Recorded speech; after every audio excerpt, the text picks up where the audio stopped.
What's up today, guys? Today we're going to bring you a good informative video.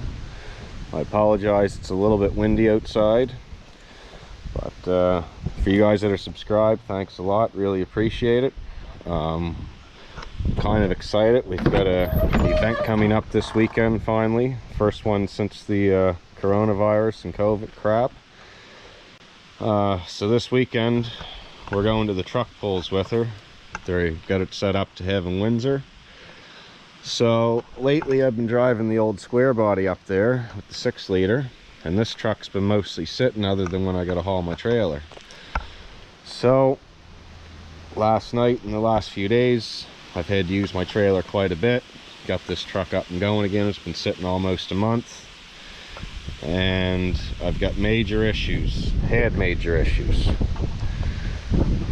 We had the beautiful code P0131, oxygen sensor low voltage.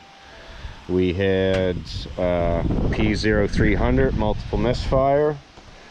We had P0171, I believe, system bank lean, whatever. And hauling the trailer, it also threw a P0101, which is a mass air code. So we had quite a bit of stuff going on. At first I thought I had water in my fuel tank. The local gas station out here is known to not have good quality fuel. So what I did was I popped the line off and I drained some fuel out of the line just to make sure there was no water sitting into it. Basically flushed the system, and it still did the same thing. So it was a P0131 code originally, and I've actually been having trouble with this truck off and on for the last while. I always thought it was my tuning with HP tuners, but come to find out it's not. So as we get into things here, flash the laptop up.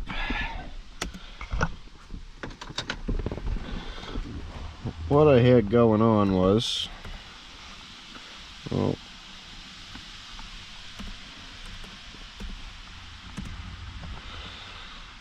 so this is my tuning software. We want the scanner. What was going on, when I'd start the truck cold, it would run very poorly. A lot of times it wouldn't even start. It would kind of run half decent.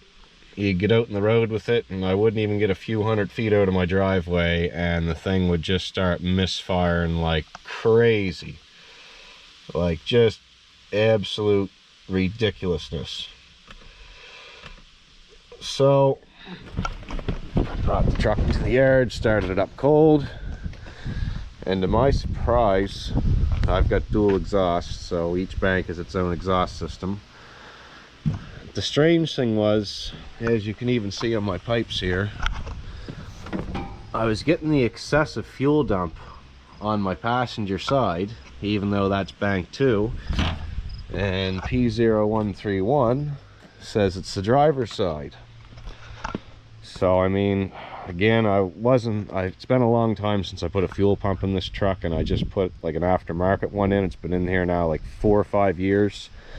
So I was doubting my fuel system a little bit. I pulled the injectors off the rail and did the clean test. If you follow the channel, I got a video for that earlier on. But these GMs are really common to clog up the back injector, especially on the bank 1 side, your back cylinder. Especially the trucks that don't have the inline fuel filter. So from 2004 and up, all that your dirt that passes through the system sits in number 7 injector. I've done a lot of motor swaps and dealt with this a lot with LS's, and anytime I do a motor swap myself, I actually always take the injectors off the rail, clean them, you know, tap them out on the table, get the dirt out of them, whatever. So back at this P0131, it is an oxygen sensor code, but what I more commonly see an oxygen sensor failure is usually the heater circuit malfunction. And what happens in these trucks a lot of times, especially older ones like this, is when you get underneath, A lot of times you'll find broken wires on your lead. You know, check the plug-in when you take it apart, make sure you got no green stuff in there, copper rotting. So surprisingly, on my personal truck that I had to yank this whole harness and swap this, my wires are actually all good. Okay, nothing's broken, everything checked okay. I've got power going there. Now, it's nice with HP tuners. I use it to scan my truck. As you can see, there's my both banks and my O2 sensors. Not running, it shows you the voltage going to them. So that's a nice feature. And what was happening when I started the truck up, and this truck always starts a little rough because of the cam, so don't be alarmed to that. But what I had going on was I had one oxygen, like the one reading was totally out of whack, and it was very, very low. And over here on my graph, the one would be sitting all the way at the bottom, and the other one was maxed out. So, to explain that, what goes on when you have oxygen sensor failure on bank 1, sometimes, and I did see this also in another truck one time where I had a 6-liter into, exact same thing, exact same symptom. What we did with the 6-liter, we just unplugged the sensor and the truck run better, but the truck didn't run great. And as I said, I'm getting ready for the truck pull, so I want my truck running and working very good. With the sensor unplugged, you don't get your power enrichment. You just get your steady 14 or 14.8, whatever you command, but you get no power enrichment at full throttle. Which, if I got to explain that to you, you can ask me and I'll explain it. At full throttle, your computer dumps more fuel. That's it. So, as you can see, we've still got not the best fluctuation between the pair of them watching them live, but I do have a manifold leak on my left side as of right now, so they are going to be out of sync a little bit, and I actually just got this fixed.